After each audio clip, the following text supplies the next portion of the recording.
আলোক union পরিষদের ভারপ্রাপ্ত chairman জনাব নুরুল ইসলাম সাহেবকে মধুপুর উপজেলাতে আজকে প্রথম খাল খনন অনুষ্ঠান অনুষ্ঠিত হতে যাচ্ছে। এই অনুষ্ঠানে গণতান্ত্রিক একটি সরকার, সেই সরকারের সাবেক রাষ্ট্রপতি উরুজ্জামান শেখ বত্তর সন্তান, বাংলাদেশের প্রধানমন্ত্রী দেশের বেগম খালেদা জিয়ার জ্যেষ্ঠ সন্তান তারেক রহমান আজকে আমাদের প্রধানমন্ত্রী হিসেবে নির্বাচিত হয়েছেন। তিনি তার বাবার পথ অনুসরণ করে সে নিজে সারা বাংলাদেশে প্রথম সে নিজে উপস্থিত থেকে পাহাড়ি এলাকা বা গ্রাম এলাকায় বিগত দিনে উন্নয়নের সুযোগ থেকে বঞ্চিত হয়েছে। ইনশাল্লাহ আমরা বর্তমান প্রধানমন্ত্রী এবং আমাদের মাননীয় মন্ত্রী মহোদয়ের মাধ্যমে মধুপুরের যে সমস্ত অসমাপ্ত কাজ আছে যেগুলো জনকল্যাণমূলক, সেই কাজগুলো অগ্রাধিকার ভিত্তিতে সমাপ্ত করে মধুপুরকে একটা আধুনিক উপজেলা হিসেবে পরিণত করার স্বপ্ন আমাদের রয়েছে। আর এই ধারাবাহিকতায় আজকে আমরা আলুদা ইউনিয়নের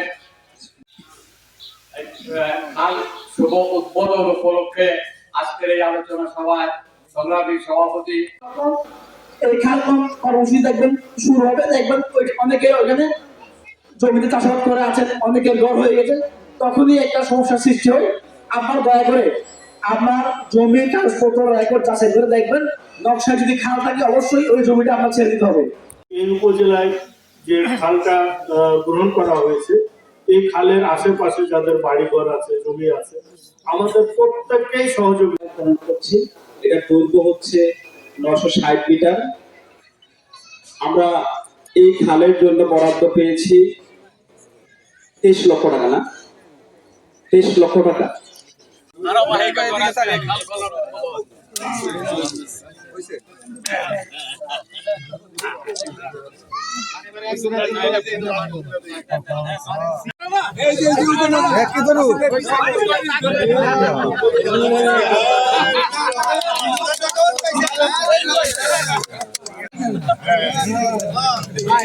আমরা বুঝবো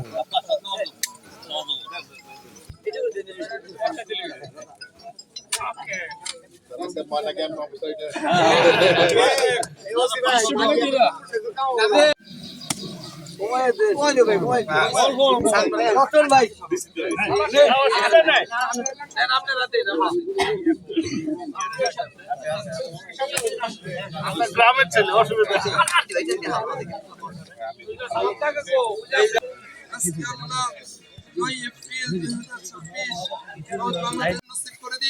আমাদের জেলা থেকে আল্লাহ নির্বাচন কর্মকর্তা রয়েছেন, আমাদের অনেক নেতৃবৃন্দ রয়েছেন, বিএনপি এবং সকল একজন সদস্য হিসেবে গাঙ্গের মাদ্রাসা ভারপ্রাপ্ত অধ্যক্ষ হিসেবে আল্লাহ আমি মাননীয় মন্ত্রী মহোদয় আমাদের জনাব স্বপন ভাই ফকির মাহবুব আনন্দ স্বপন ভাই আমাদের আজকের এই কর্মসূচির প্রধান অতিথি, ওনাকে আপনি কবুল করে নিন।